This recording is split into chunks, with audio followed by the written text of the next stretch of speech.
Halo Sobat Akar Bumi, kembali lagi bersama saya Elegia Anissa di podcast Ruang Dengar yang membicarakan warisan budaya, cerita, dan nilai-nilai dari bumi kita sendiri. Nah teman-teman, kali ini kita akan menyusuri sebuah kisah dari Kabupaten Sanggau, Kalimantan Barat, yaitu cerita rakyat Bukit Tiong Kandang. Sudah pernah dengar belum dari cerita rakyat Bukit Tiong Kandang?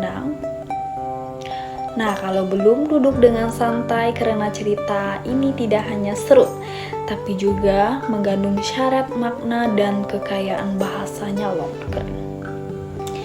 Nah, teman-teman, dikisahkan di suatu kampung hiduplah Dayang Sri, seorang gadis yang dipercayai sebagai titisan roh penjaga hutan.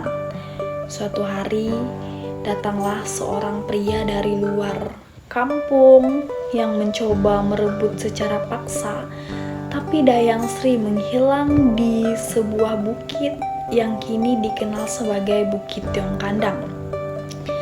Penduduk setempat percaya bukit itu dijaga oleh burung tiong yang dipercayai sebagai perantara dunia manusia dan dunia roh.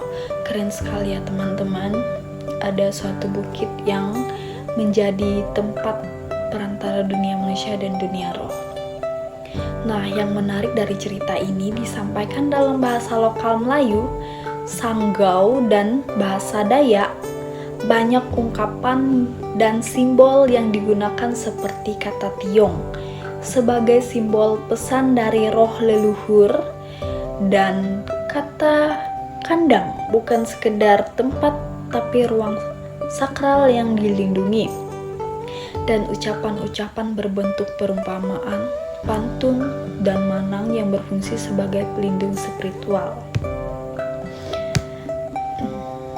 Nah teman-teman, sastra lisan seperti ini penting banget loh, karena di dalamnya kita bisa melihat bagaimana masyarakat Dayak dan Melayu Sanggau melihat dunia bukan hanya dari logika, tapi juga rasa spiritualitasnya.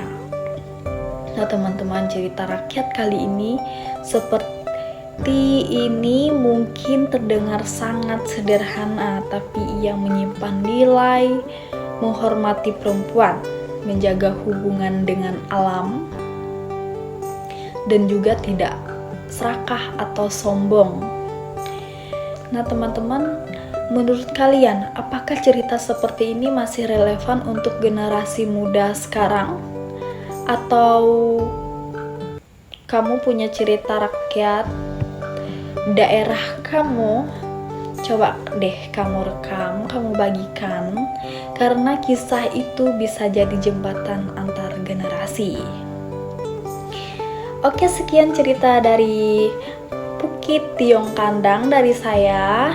Terima kasih sudah mendengar episode kali ini. Jangan lupa follow Akar Bumi dan sampai jumpa di cerita selanjutnya.